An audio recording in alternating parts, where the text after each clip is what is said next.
আপনাদের সকলকে আমি একটি বিনীত অনুরোধ করতে চাই। 25 ডিসেম্বর দেশে ফিরছেন তারেক রহমান। নেতাকর্মীদের সতর্ক করে দিলেন বিশেষ বার্তা। লন্ডনে দীর্ঘ প্রবাস জীবন শেষ করে আগামী 25 ডিসেম্বর বাংলাদেশে ফিরছেন বিএনপির ভারপ্রাপ্ত চেয়ারম্যান তারেক রহমান। তবে ফেরার দিন যুক্তরাজ্যের বিমানবন্দরে তাকে বিদায় জানাতে নেতাকর্মীদের ভিড় করতে নিষেধ করেছেন তিনি। মঙ্গলবার 16 ডিসেম্বর স্থানীয় সময় লন্ডনে এক আলোচনা সভায় তারেক রহমান বলেন, বিমানবন্দরে ভিড় করে বিদেশিদের সামনে দেশের ভাবমূর্তি নষ্ট করা যাবে না। তিনি হুঁশিয়ারি দিয়ে বলেন, নিষেধ অমান্য করে যারা বিমানবন্দরে যাবেন তারা দলের স্বার্থে নয়, বরং নিজেদের স্বার্থেই সেখানে যাবেন।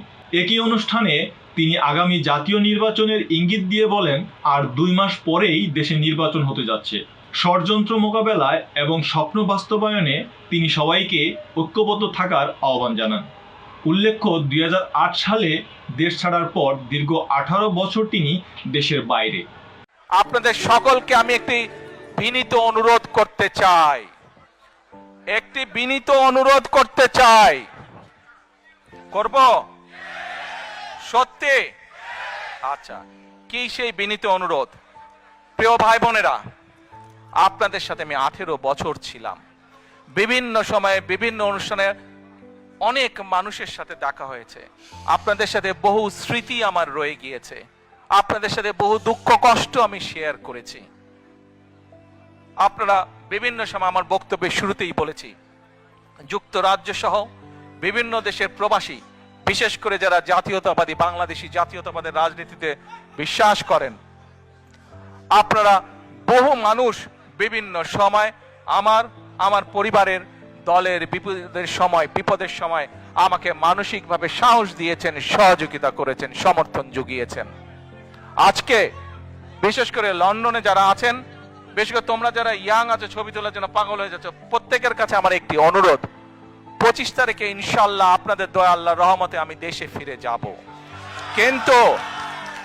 কিন্তু এখানে উপস্থিত, এই ঘরে উপস্থিত প্রত্যেকটি মানুষের কাছে আমার অনুরোধ, দয়া করে কেউ আপনারা এয়ারপোর্টে সেদিন যাবেন না। দয়া করে কেউ আপনারা এয়ারপোর্টে যাবেন না আপনারা, কারণ এয়ারপোর্টে গেলে একটি হট্টগোল তৈরি হবে এবং মানুষ জানবে যে এরা সব বাংলাদেশি, এবং দেশের সুনাম নষ্ট হবে, দলের সুনাম নষ্ট হবে।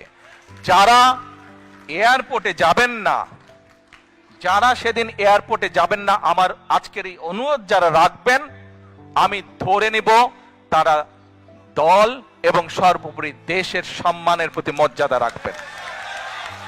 আর আমার মানা করা সত্ত্বেও, আমার অনুরোধ করার পরেও যারা যাবেন, আমি ধরে নিতে বাধ্য হব যারা ব্যক্তিগত স্বার্থের জন্য সেখানে গিয়েছেন।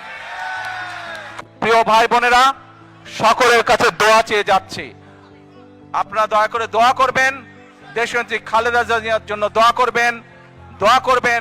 আপনাদের সামনে যে পরিকল্পনা তুলে ধরেছি, আল্লাহ যাতে আমাকে তৌফিক দেন দেশ এবং দেশের মানুষের জন্য সেই কাজগুলো যাতে সম্পূর্ণ করতে পারি।